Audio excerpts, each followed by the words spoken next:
Hello and welcome into another episode of Event Perspectives. This one I'm really excited about, maybe a little intimidated for, because I have Will Curran, who is host of many podcasts and is really should be the star of this show.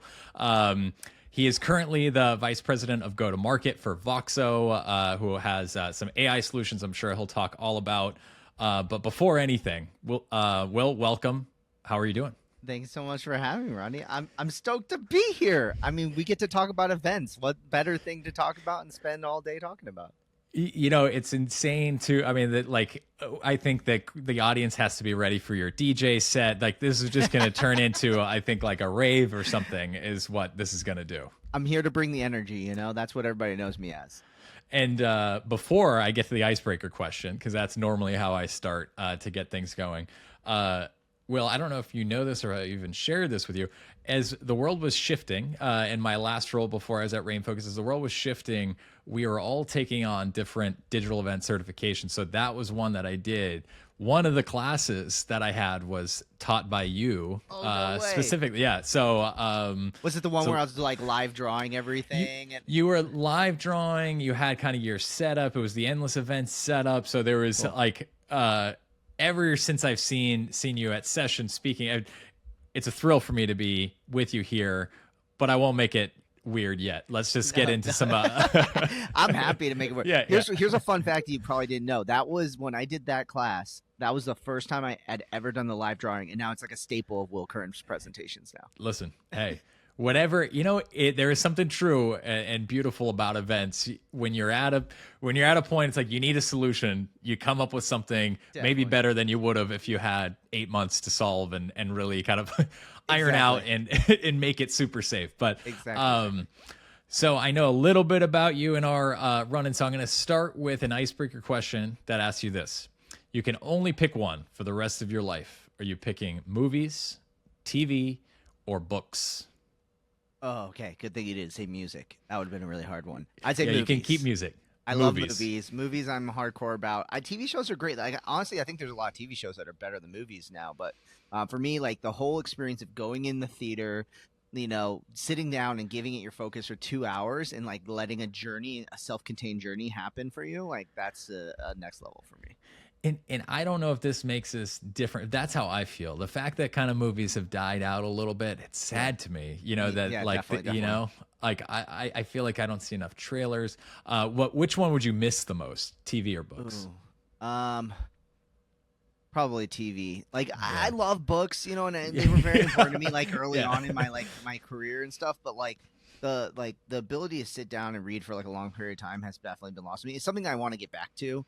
Like I'm thinking about getting like a third party like e-ink reader so I can start reading books again, just because I'm trying to get rid of my Kindle right now.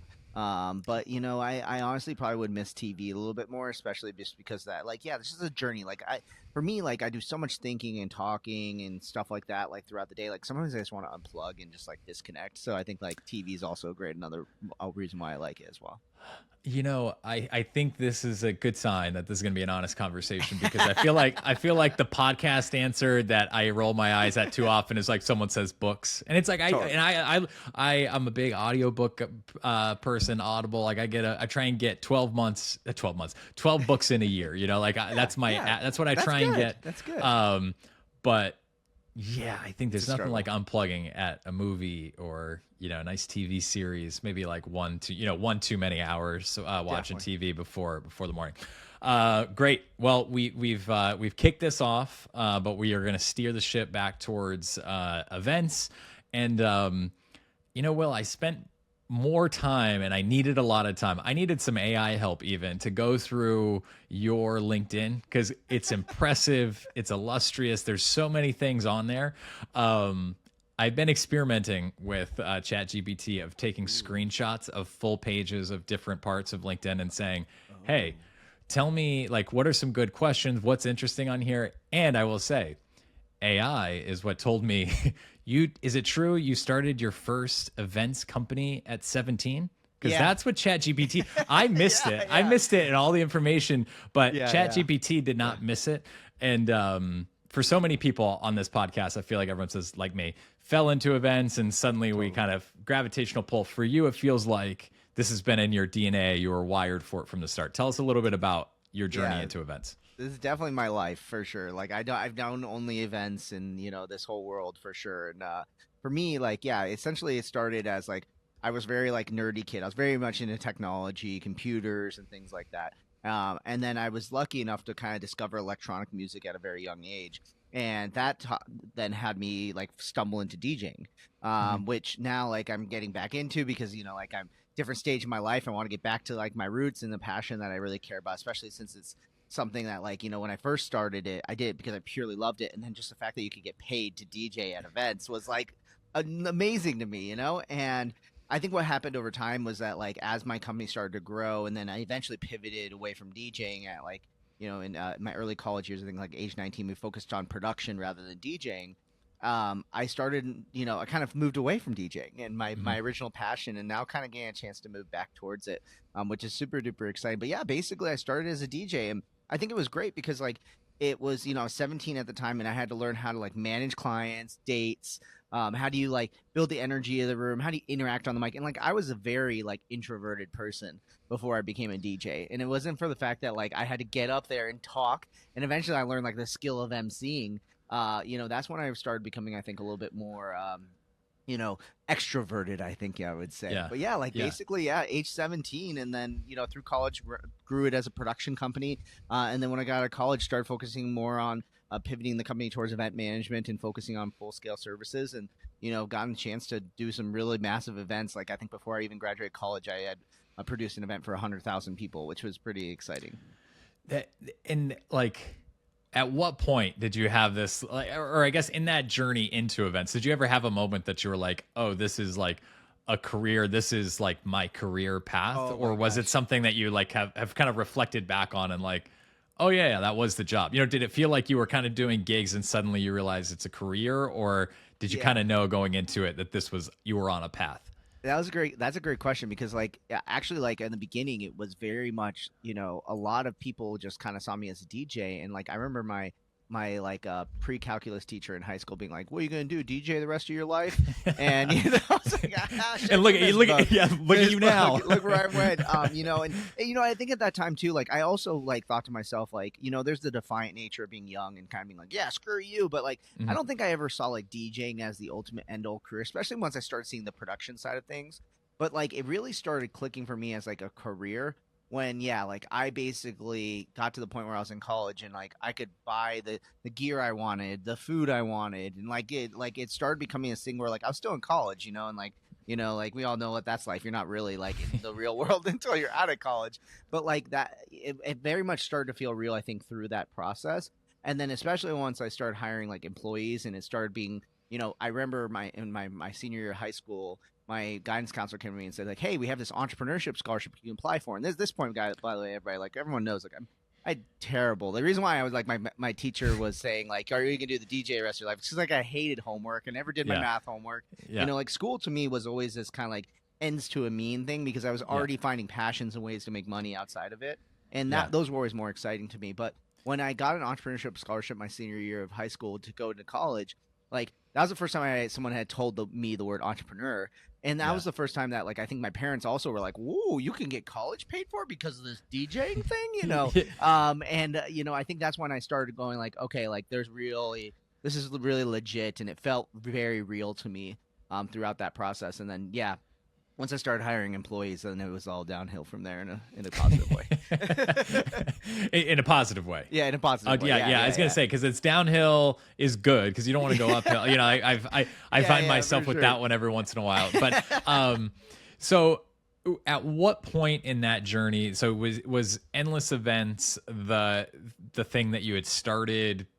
Did Yeah, that start pre-college, through college, and then out of college? Is that how endless yes. events went? Yeah, started off as Arizona Pro DJs, which is the worst brand name you could ever come up with because they were like locked me into a specific state. It meant Yeah. you only were DJs, right? And then we started doing production. People were like, "Oh, I didn't know you did these like massive productions," and I was like, "Oh, this name's really dumb. I really should change it." And at that time, like there was a lot of bigger DJ companies that were doing these big productions. They call themselves entertainment companies. So I was like, "Oh, Yeah. Right. we'll call ourselves Endless Entertainment." Yeah. That name had a lot of things wrong with it in general too. But at that point, we were already starting to move away from even DJing And I didn't really have the foresight to see like that, like DJing and entertainment was not what I wanted to really do. This technical production side of things, the AV side of the production of events was really where I wanted my passion to be. And that, at that point, it's freshman year of college, going to sophomore year of college. And then, basically realized very, very quickly after rebranding Endless Entertainment that we should just drop the word entertainment, call ourselves events, because we knew that we were capable of doing more. And this is especially as we started creating a lot of content marketing, which is how a lot of people knew of us, is because like we were basically talking about everything event related. We realized like we could talk about AV and production and distill it, but really like we had opinions on event tech. We had opinions on like how catering should be done, and we had opinions on venues, and like we were realizing like no, I think our passion as our team was to do the entire event experience as much as possible. And in that process, you started hiring people. What size of events were you doing? And maybe a better question would be, was there a moment, was there a contract, was there an event, was there something that, suddenly you had this moment of like, oh my, all right, it's serious now. I've seen on your LinkedIn some of the events and brands that you've worked with, but I'm just curious for you if there was ever a moment where you felt like, hey, we were kind of doing a thing here, we did that thing there, and again, doesn't matter who, you don't have to have a brand name that everyone knows for it to be hard and meaningful work. But I'm curious from like a company perspective, did you have a certain date or time where you said, oh boy, this contract just came through and this is a big one? Yeah, definitely. I think like there's different stages in which it happened, like I remember the first time I got paid $800 to DJ in my freshman year of college, or not even freshman year. I was going into freshman year, and I got an ASU contract, and I was like, "Oh my god, I've never seen this much money! I can't believe they would pay me this much money to DJ." And then like through college and starting to do production stuff, like our big AV kind of production moment for us was when we started doing all the Comic-Cons across the country. That was when we really started moving away from like, hey, we were just this kind of local AV production company towards like, hey, we're a company that's going to be all over the country. We have to ship gear. We have teams that were like 50, 60 people deep for these events. And like, I remember us managing like 100 breakout rooms simultaneously for the first time with that event. And that was like absolutely like incredible. And that felt like very real. I remember we were very much transitioning because like part of the DJ company thing that we were kind of doing early on was that we focused on the niche of like teen events. So it was like college and high school events. And then when we got these Comic-Con contracts, they wanted, because we had this like youthful energy. We kind of did things differently. We were a little bit different than the AV company. P.S. They're an AV company. And we I got the reference. Thank you very much. And so what's funny is that we were literally at a student council conference when we got the call, and my like head of events, who was handling all the client relationship at that time, got a call from the head of the event saying like we won the contract, and she had to peel off for a second and was like, while we're all trying to like capture as many leads as possible to convert these student councils to become high school dances and stuff, and she's like she pulls me off and she's like, we got it, and she's like, don't tell anybody, keep them focused, but we're gonna go out to dinner tonight and celebrate. And that was a big moment for me in a lot of ways. And I think after that point, like where it really started becoming really insanely like game changing was really, I think, when you started seeing these like brands that were on my dream 100 for many years, just all of a sudden calling up all the time asking for the advice to help plan their events. And like when it kind of hit that level, that's when you were kind of like, oh wow, like where do you go from here? And I think that was the hardest part about that whole process, is when you hit kind of that top level. And that you're a podcast host extraordinaire, because you're just leading me in my next questions, which is where did you go from there? I mean, obviously it was, I want to say I have it somewhere on here, 17, 18 years, I believe, for Endless Events. And, what was, you've worn kind of a lot of different hats, and I'm curious, like what did that, like, what kind of materialized in some of those next steps, and what was that moment decision like before, again, we can kind of transition to your current role? Yeah. So the way I kind of things kind of happened is that like, the pandemic hit, we saw massive growth, more than we'd ever seen before. We really were well positioned because of all of our content to be like the event technology leaders, and everyone was just like technology and events. How do we do virtual? You know, all these things like that. And everyone just like turned to us. And then, you know, coming out of the pandemic, I was kind of getting this point where I had an entire leadership team. I had built a business that ran completely without me. Like I hadn't been on site to events in years. And I was like, okay, well, what's kind of next? And, you know, it kind of came to the point where I was getting suggested by people on my team that maybe I should hire a CEO to replace me. And that was at first when like it kind of hurt. You know, it felt like they didn't trust me, but I didn't realize that like they did fully trust me, and they actually wanted me to go on and grow on from it and see what the company could do without me. And so when I kind of came to that realization and again on my own, I guess, and kind of the inception took, you know, I ended up deciding to retire from my company, hire a CEO to replace me. And Endless Events now runs completely on its own without me. I still own it. And it's honestly, they're doing better than I had ever done. And I'm so proud of them because literally the company is running super efficiently. They're doing bigger events than ever before. I mean, it was definitely one of those things where it was like, hey, it was ready for a time for me to kind of move on. So I entered a little like short early retirement. I thought to myself, I'm retired. I'm going to be done for, you know, the rest of my life. Woohoo! You know, and then what you realize is like you got bored. I got bored really, really quick. And I kind of did need that next level. And that's when I started kind of like moving towards the event tech space as a whole.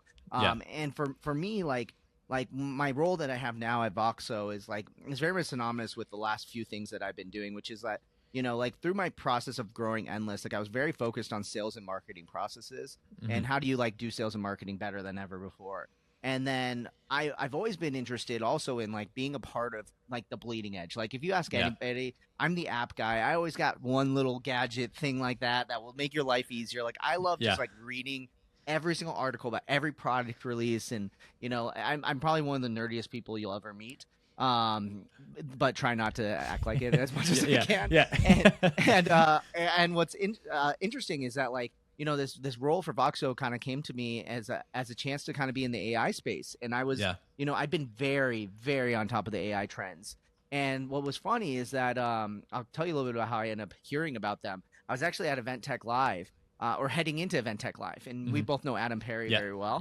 And I reached out to him and I was starting to get this thoughts that like, okay, AI is proving itself to be really good at summarization, conversations. You know, it takes notes for us. It summarizes videos, podcasts. It can write articles. And I started thinking to myself, like, well, what are we doing at events that can utilize this technology? And I started thinking to myself, well, man, you know what we really need to do is like start summarizing all the sessions and like, you know, and capturing them and you doing stuff with AI with all the stuff that happens on site at events. And I hit up Adam and I go, you know, I got this crazy idea. Like, is anyone doing this? Like, you know, I know there's tools that exist for like Zoom and all these like, you know, meeting tools, but like, is anyone doing it for purposely built for events? And he goes, oh yeah, there's this company called Voxo. And I was like, oh great, go to their website. I was like, cool. Have you seen it before? He's like, oh, we're actually going to have an Event Tech Live. And I was like, cool. I'll hold judgment until I see it in person, you know? And I did my talk at ETL on gamification and I got done. And I like opened up the report and I go, oh my gosh, this is like exactly what I was talking about. And I remember like literally going straight over to the booth, me and Johan, and being like, this is amazing. Like, how can I utilize this? I was telling everybody about it as like, hey, like this is the future right here. Like, how do we capture all the stuff happening at events and then use that as an extra piece of data that we can utilize, which I'm sure we'll dive a little bit deeper into. But it was super exciting for me because it's just, for me, it's always about trying to find like, what's that next thing? What's the next thing? And then for me, bringing my sales and marketing experience that I have, in this case with Voxo, to use my sales and marketing experience to help it come to market. But in the same time, I'm also, you know, talking constantly about event trends and how events are now also the next marketing channel as well. I mean, and it's so, it's so interesting. So I'm sure we'll geek out on that. You know, I think you've said so many things that I want to jump off on. Everything from hiring your a CEO to replace you to. Well, this is too much. There's too much good stuff here that I want to talk about. Too much. But let's talk about kind of the solution. I think so you and I have kind of been in certain parallel paths in terms around like event technology. Obviously, I was on kind of client side, responsible for implementing and kind of exploring a lot of that event technology. You were obviously doing it for clients at massive scale and probably on the digital solution side. But for me, I was always trying to optimize, and so much of it was like I need to see it. Like, cool, I've heard, like I've heard the pitches. I've heard so many pitches. To me, it's like I almost cool. Like, that's great. I want to see it. I want to see it in action. And I had a similar experience at Event Tech Live in London. I had done a panel session with 4 different speakers. And what was insane to me when I saw the summary, because I didn't know that they were there, when I saw the summary after the fact, because one of the speakers that we had, one of our client speakers that we had up there, shared it, posted about it on LinkedIn. They sent me the summary, and I was like looking at the summary, like, oh, what is, like, at first I was like, did you make this? And then I realized, obviously, like, oh, this was a sponsor company called Voxo. The craziest part was the summary and the identification of who said what. Having done a panel session, I was like, whoa, like this is crazy good, and was then just found myself thinking. So I'm going to ask you this question. Like, when you think about Voxo, and obviously, kind of bringing it to market, having more events use it, and do you see, like, so much happens at events? I'm like, is the summary, is it more for the people who are in a session and need it as a refresher? Actually, Adam Perry, I feel like I'm quoting him as saying, he talks about the forgetting curve often, or actually maybe it was Johan as well. Like that idea of you leave an event and you heard so many great things, and then it's like, I forget. Is it for people who went to a session, that summary? Is it for sessions I couldn't go to and it's a replacement of having gone? Somewhere in between? What do you think of the solution as? Yeah. I think that's the first, like, kind of step, to be honest. Like, I think most people think about the attendees and they want these reports and they want to take notes and they want to remember everything. And I think that's a great, real big benefit. But like for me, like I'm always thinking about like the business case of events and like how do we maximize revenue? How do we maximize ROI? All the things that we talk about at a very high level and strategy of events. And that's when I start to think about where the true value of something like this is, because I do think that there's going to be a future where our AIs are constantly listening and they know everything that we know. It's going to remember all the sessions we attended and then figure out ways to integrate those automatically into our strategy or give us suggestions or things like that. I see it also as a future potentially too, where like, you don't have to remember that, that one quote. If you're looking for, oh man, like I really need to justify why we should spend more money on our budget for our events, like boom, like the AI can say, oh well, here's a helpful quote when Rodney shared his experiences at Dell as an example. But for me, like the real big value is like in this stage of where Voxo is the ability for it to become another marketing asset. I truly believe that right now, in 2025, events are the marketing channel that companies should be investing in, with content marketing like kind of declining. And AI basically being able to create amazing content, right? Like now you can create amazing content of your event using these AI reports. Right. But like the problem is like, how do you maximize as much from that event as possible and all that revenue that you're putting into it and all that cost that you're putting into it? And I think to myself first initially, like, man, what if I could turn all these sessions into content marketing for the next 12 months? Boom, job done. But where I think the real super duper power is the ability for the speakers to get an asset where they want to promote your event instantaneously.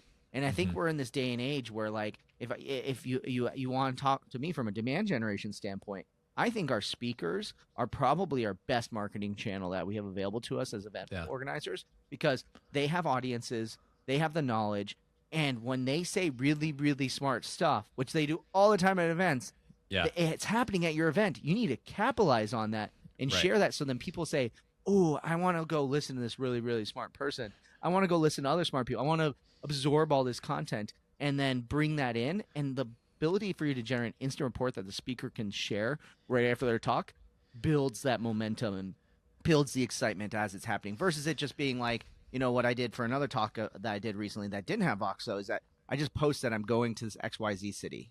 And that's it.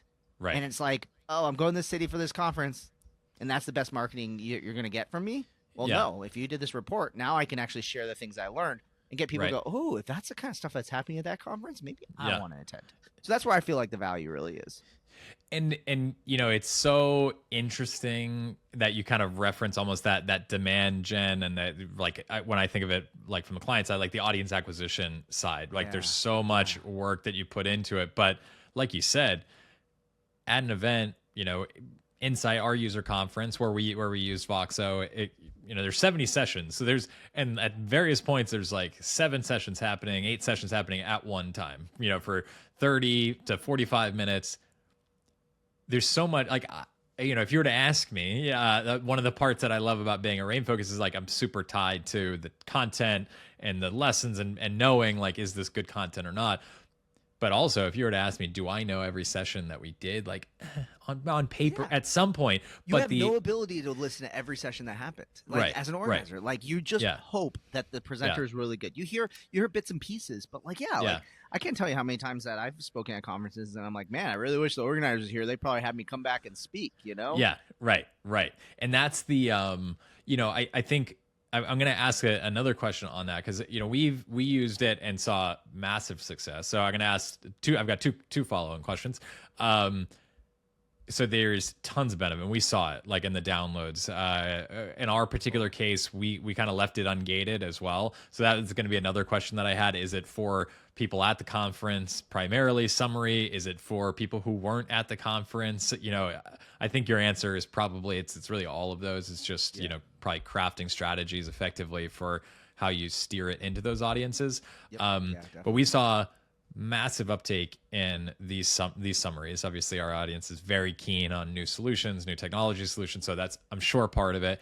But when we compare that to videos rewatch, I would say probably 15 to 20% of our sessions are available, full replay, video included.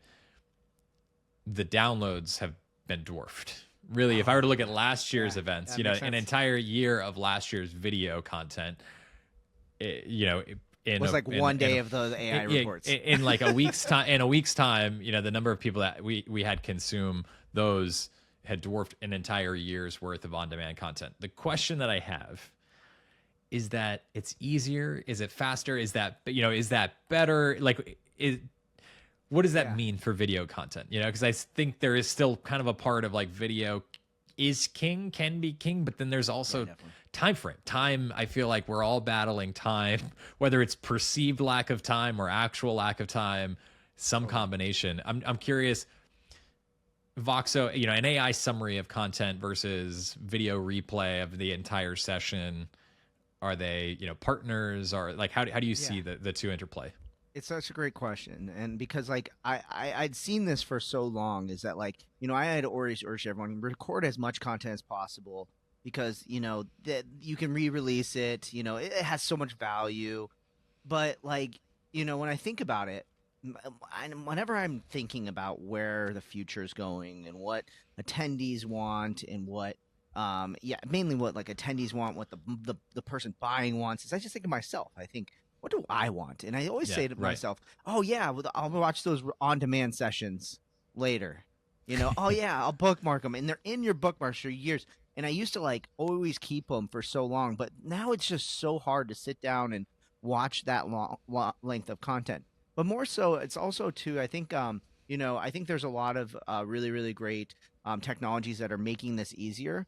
But like, there's something really hard about like being like, when I'm sitting down at the end of the day, do I want to watch, the newest episode of Last of Us, or do I want to watch an hour-long talk about event strategy and where it's going? And the answer usually is, I just want to turn my brain off. Going back to that same idea that we talked all the way at the beginning, right? So I think the reason why it's more successful is that, in a lot of ways, when people are looking at these post-event content, and even sometimes arriving on site, is they're kind of coming in with their own prejudgments. Like, I think I know where things are going, and I'm looking for confirmation that I'm heading in the right direction.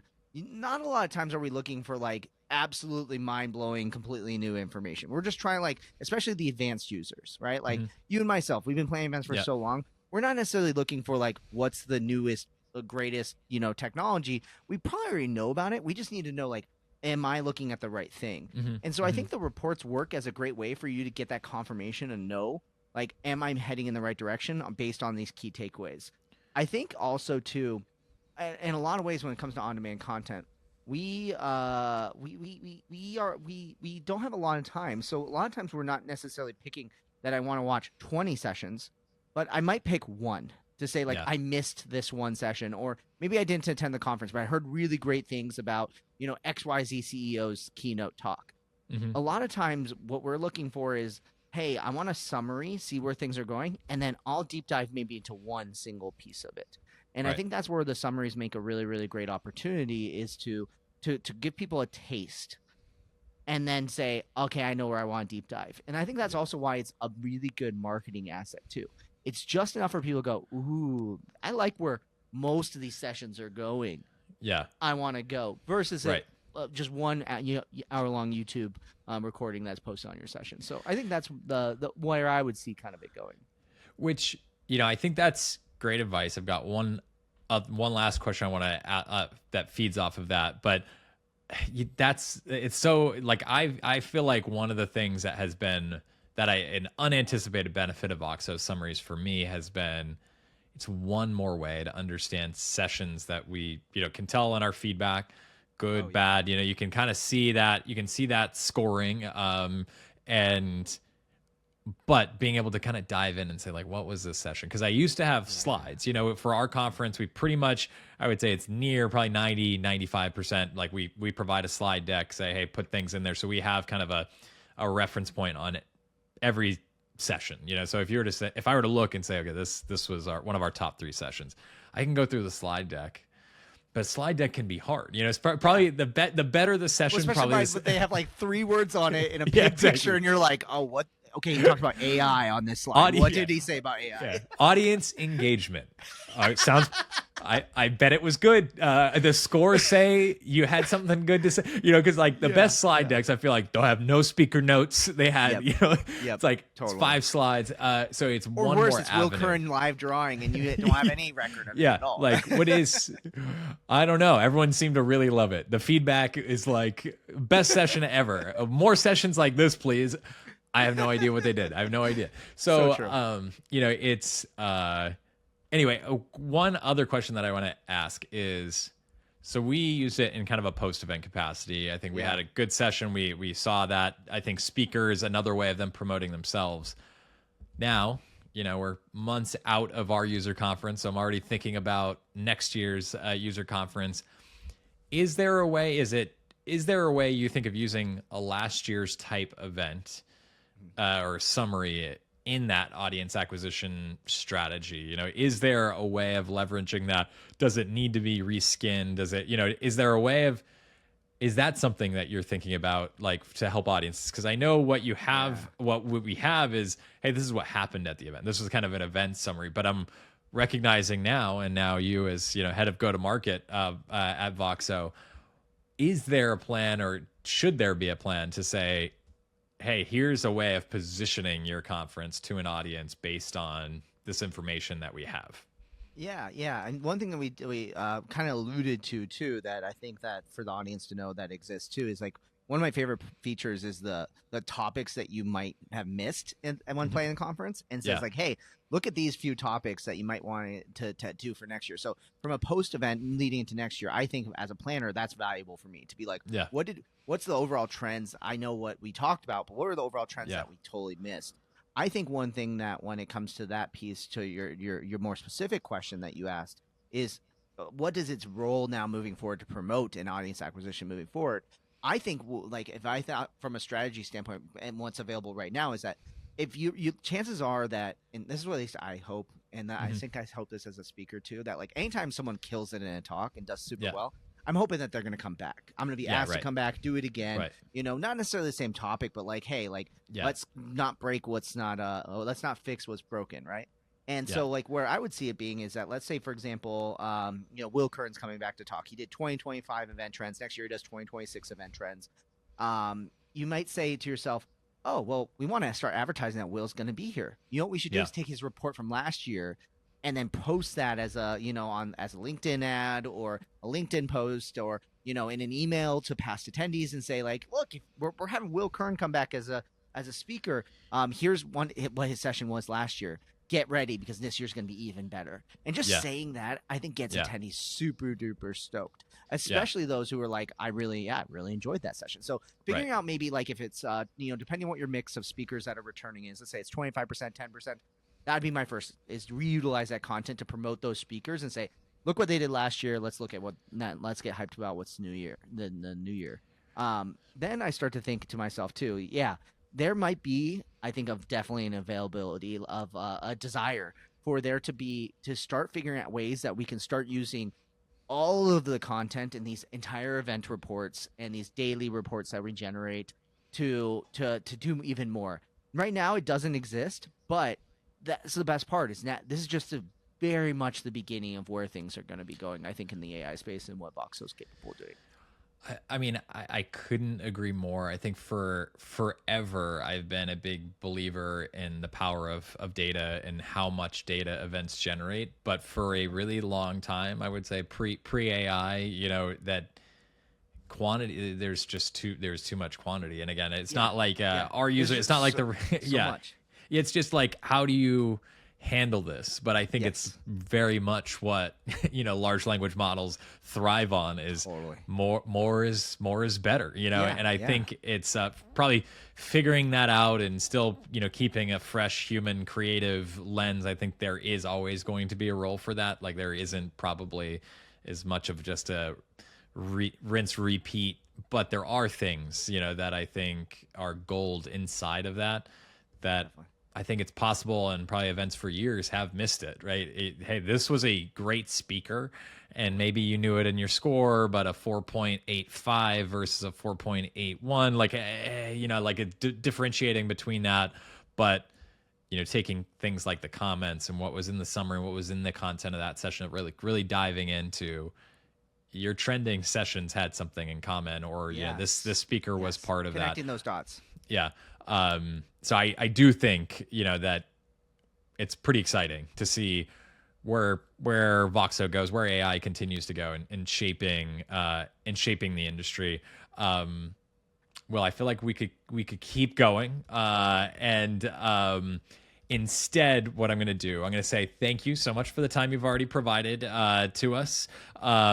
What I want to ask, and we ask this of every one of our guests, is your favorite piece of advice for aspiring event professionals, for people who maybe are in the space and not sure if they do or don't like it yet.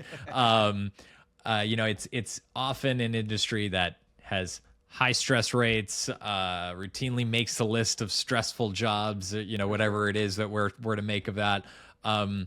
What's the best piece of advice you've either ever been given, or that you can, maybe that you've come across over the course of your career in events? Definitely. I think like if I had to give one piece of advice, I love giving lots of advice. Hence why everyone should come and watch one of my Trends talks. I love just like dumping thoughts on people. But for me, like the number one thing that I always come back to that I think is really great, valuable advice is that people get told all the time, like, think outside the box when it comes to the challenges or the ideas that you have with your events. But what I would instead challenge people to do is like to crush the box. Just take that box, completely throw it away, and start brand new. And so as this relates, and like, I can give you that generic advice, and you're like, oh, okay, great. But like, let's really like stretch this out and really think about what can the future look like for your events in terms of crushing it. And that's the idea that like, for example, I was doing a talk on trends, and it was funny. I can always tell when there's like a catering person or a venue person in, because they tend to get a little hostile when I share this idea. But like one of the examples is like, we know that attendees want more time, more white space. We know that attendees also want to enjoy the cities that they're traveling to. They don't want to be stuck inside a convention center 24/7. So why don't, instead of us, also we know that there's a lot of food waste when it comes to events as well, right? And we're trying to reduce the amount of food waste we have. We also know that food is also probably one of the largest expenses when it comes to our events. Like AV and food and beverage are usually the top two when it comes to events. So what if you could solve all these problems with like one single solution? And like, this is where people usually get angry at me, is that I'm like, hey, why don't we, instead of spending all this money on food and beverage for these like mediocre hotel food or convention center food, instead we just go out and we say, here's 2 hours, here's the 10 restaurants within walking distance. We actually communicate to those restaurants that the people are coming, so there's no long lines and they're prepared for the big rush that's going to happen. Oh, and by the way, we also give you a 10% discount, and if you use that discount, maybe you even get some money back towards the bill, and helps maybe get a little bit of a commission back from the restaurant for sending them so much business, and therefore you're generating even more revenue. And instead, we give more time for attendees to actually enjoy the local food that surrounds the entire event center, rather than us, forcing everyone to eat crappy food, being put into round tables where, you're kind of like, oh, hi, you're here. I'm Will. Let's not really talk though, because Yeah. Mm-hmm. and instead, I think choosing to go after this idea, it's this idea that like, hey, why don't we just get rid of it completely? Yeah. And what are all the things that kind of come with that, and where can potentially we go with it is the idea of crushing the box. I also say things like, for example, I love content, and I obviously love when we get to summarize lots of sessions all at once. But I also think that sometimes we overprogram our events. Like we talked about, there's so many sessions that we end up missing. What if instead we did like one keynote, and your entire 3-day conference was centered by one keynote at the beginning, and then you spent the rest of the 3 days just letting people talk about it and talk with each other. And then they really absorb the concept and implement it. These are all crush the box ideas. And I think that as planners, we need to do this more often. We need to look completely out of the blue with new ideas, because far too often do we cut and paste the same things year after year because it's easier that way, or because we assume that's what our attendees want, when in reality, some attendees are really looking for crazy ideas, like they want to be put up in a swinging chair 30 feet in the air and have meetings that way, as an example. I do that would be one heck of a way to have a meeting, I'll say. I love that advice, because so often, I think events that my experience in the industry, we do want to do things different. We kind of continue to shake things up, but then there is still probably a gravitational pull to some of the same formulas that, when you ask, and especially now, things have changed. There are new, there are new generations coming into the to the event space, and so much of our days are kind of spent, on this, seemingly hamster wheel that, sometimes at events, I feel like the event has gotten started, the event's going full speed, and I'm still trying to figure out like, oh boy, I forgot what I wanted to do. When I got here, like there's halfway through the planning, you go, oh man, I would have really loved to have changed something, and then we think to ourselves, oh well, next year, and like it's so far away, Will, thank you very much for that, for your time today, for all of the wisdom in your very illustrious career, 40 under 40. There's a whole lot of things on your LinkedIn there that I'm, at this point, I'm like kind of shooting for, like, if I can make it to 100, like maybe 100 under 100. The older you live, the more inclusive that list gets, So, but I love it. Yeah, you're gonna be there soon. I know you well enough that you need to be on one of those lists. I'm gonna make it happen. But anybody who's listening to this, I hope you enjoyed this episode. You're taking something away. If you're listening and you want to get involved yourself, you want to be one of the interview guests, feel free to find the link in the description here where you can send a request, and that comes to me. So we'll find time and we'll schedule it.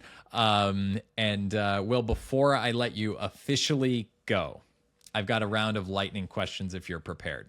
Let's do it. Okay. The rule of this, and I follow the rule like 10% of the time, I ask a question, you answer, I move on to the next question. I'm not supposed to react. All right. I'll try not to say something too controversial. Okay. All right. Here we go. All right. If you were running an event, who is your dream guest keynote speaker? Oh, man. Oh, gosh. Man, I would say like, who would be for me? It'd be Chris Nolan.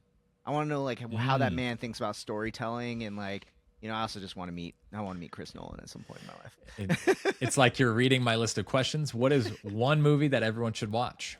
Oh, dang it.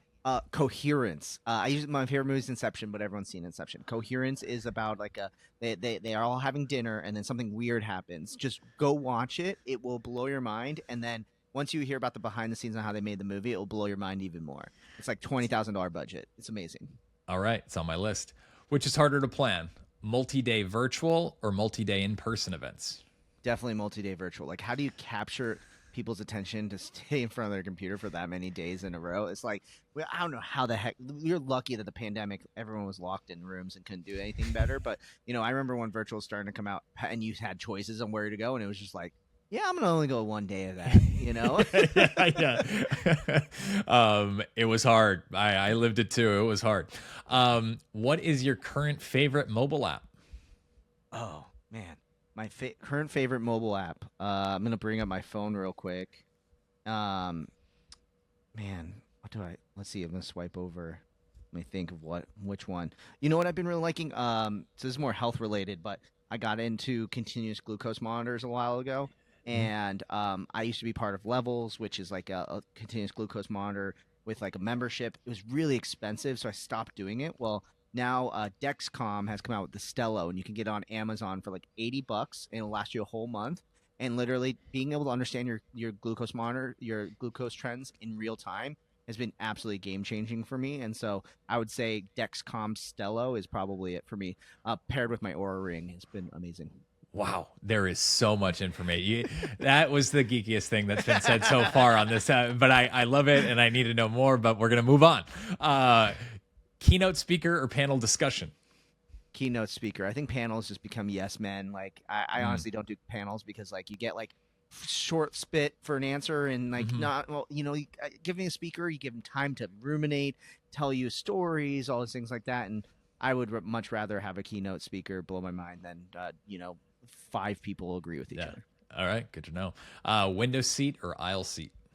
I am window seat. I typically just post up and I don't move the entire flight. Even if it's like an 18-hour flight, I'll just lock in. Sometimes I can get up to go to the bathroom, but like if it's a 4 hour flight, I just don't want to move. I just lock in, put YouTube videos or a movie on, and just don't move.